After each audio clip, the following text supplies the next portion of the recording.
Fala galera, beleza? Bom, no vídeo de hoje nós vamos falar sobre uma prova bastante importante para vocês aí, tá? Que é o nosso famoso Enem, certo? Então vamos fornecer algumas dicas de como você atingir uma nota acima de 700 na prova do Enem, né? E para quem não sabe, o Enem ele é o acesso, a ferramenta principal para você ter acesso às universidades públicas e até em concursos públicos, tá? Então no vídeo de hoje nós vamos ver, como eu falei, 4 dicas para a gente tirar uma nota acima de 700, certo? Para quem não tem muito conhecimento, as questões a quantidade de questões, de matemática que é suficiente para você tirar uma nota acima de 700 varia, tá? Vai depender da quantidade de acertos que vocês têm e das questões que vocês acertaram, certo?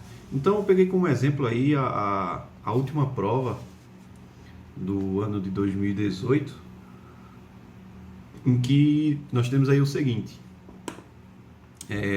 para quem teve 20 acertos na prova de matemática, teve uma pontuação média de 662,7 e uma pontuação máxima de 716,1, tá? E como é que você sabe disso?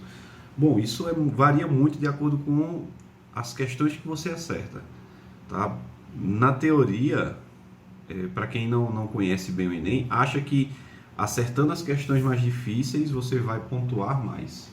E é justamente meio que o contrário isso. Não adianta você acertar as questões difíceis e errar as questões fáceis, certo? Porque isso conta para o tipo de correção que é feito, é como se fosse um chute, certo?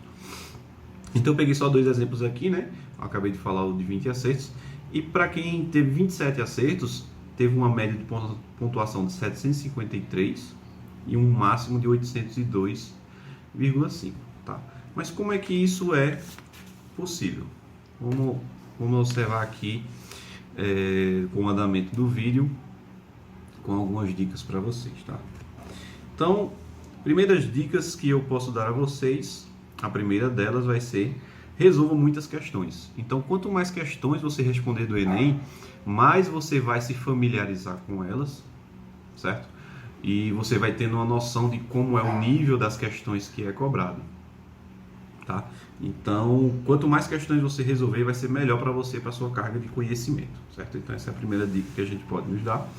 A nossa segunda dica, e acredito que seja uma das mais valiosas, é você sempre resolver primeiro as questões mais fáceis, tá? E como é que você vai identificar uma questão fácil? De acordo com o conhecimento que você tem. Então, às vezes você olha para uma questão, você já sabe que ela é uma questão fácil porque você tem uma noção já da quantidade de questões que você respondeu, e aquele nível da leitura e da questão em si, ela para você torna-se fácil, certo?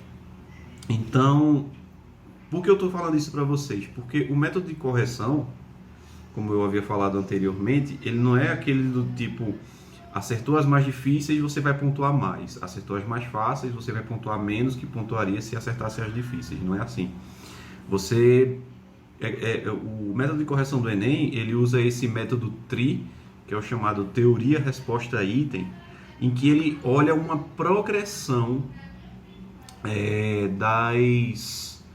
das questões que você acertou, do nível das questões que você acertou.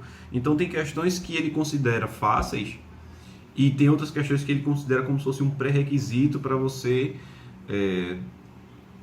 acertar a próxima questão, digamos assim. E se você errou questões que eram consideradas fáceis ou questões que eram pré-requisitos, meio que a sua nota vai ser menor do que o cara que acertou aquela que era mais fácil, tá? Que teve uma progressão de acertos de questões fáceis. Obviamente que as questões estão misturadas, né? Não tem como você dizer que a primeira questão da prova de matemática são as fáceis e as últimas são as difíceis. Não, elas estão misturadas. Então você vai ter questões de vários níveis, tanto da mais fácil, da mais difícil, tudo misturado ali no meio, tá? Então esse método TRI, ele te proporciona, como eu havia falado agora há pouco, essa possibilidade em que, se você tiver 20 acertos, você pode ter uma pontuação de 662 ou uma pontuação de 716. Aí é justamente que entra a ideia que eu falei. Vai depender justamente das questões que tu acertou para identificar essa pontuação para a tua nota, certo?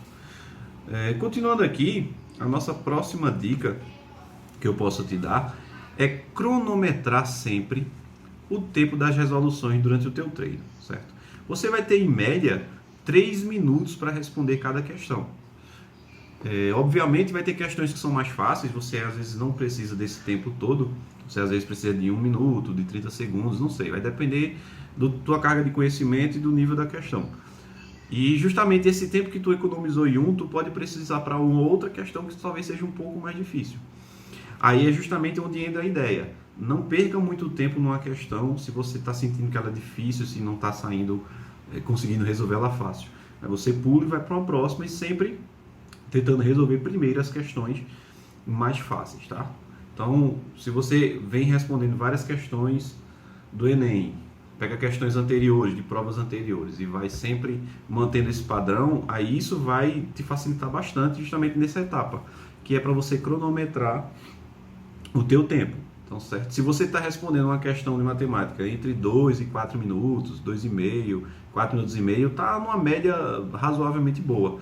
Se você conseguiu responder de 20 e poucas questões para frente, então você vai ter uma pontuação provavelmente acima dos 700. Tá? E a última dica aqui sempre vocês vão estudar temas recorrentes das provas anteriores. No vídeo de hoje não dá para eu colocar esses temas porque vai ficar muito alongado o nosso vídeo, mas no próximo vídeo eu vou trazer esses temas que são mais recorrentes de provas anteriores. Mas lembrando que normalmente as questões que mais caem são questões que são conteúdos do 9º ano do ensino fundamental, como Teorema de Pitágoras, Teorema de Tales, pode cair questões assim, porcentagem, tá? São muito recorrentes. E questões também, temas também relativos ao 1º e 3º ano do ensino médio, né? Como análise combinatória, progressões aritméticas, progressões geométricas, enfim. Certo? Então, essa aí, gente, foram as 4 dicas que acredito que ajude vocês aí a estudar um pouco mais e a resolver mais rápido as questões, né? E quanto mais questões você acertar, melhor vai ser para vocês, porque, para quem não sabe, a matemática no Enem, ela é a 2ª maior nota. Ela só perde para a redação, né? Que a redação ela pode atingir uma nota 1000. Mas a matemática, você é a 2ª maior nota do Enem, você pode atingir, se você acertar essas 45 questões, em torno de 900 e alguma coisa, tá? Então isso varia muito de acordo com o método de correção que a banca faz para dar as notas aos candidatos, certo? Então beleza, galera, bons estudos. Nessa nova seleção aqui de vídeos que eu vou fazer, eu vou gravar resoluções de questões do Enem, tá? Não vou resolver num tempo de 3 minutos, vou tentar explicar o mais detalhadamente possível para que vocês entendam a ideia de como a gente resolver questões do Enem, tá? Então, bons estudos, sempre estudem, façam muitas questões e cronometre seu tempo para cada vez mais vocês estarem aptos a ter uma boa quantidade de acertos nessa prova, tá certo? Valeu, galera, até a próxima.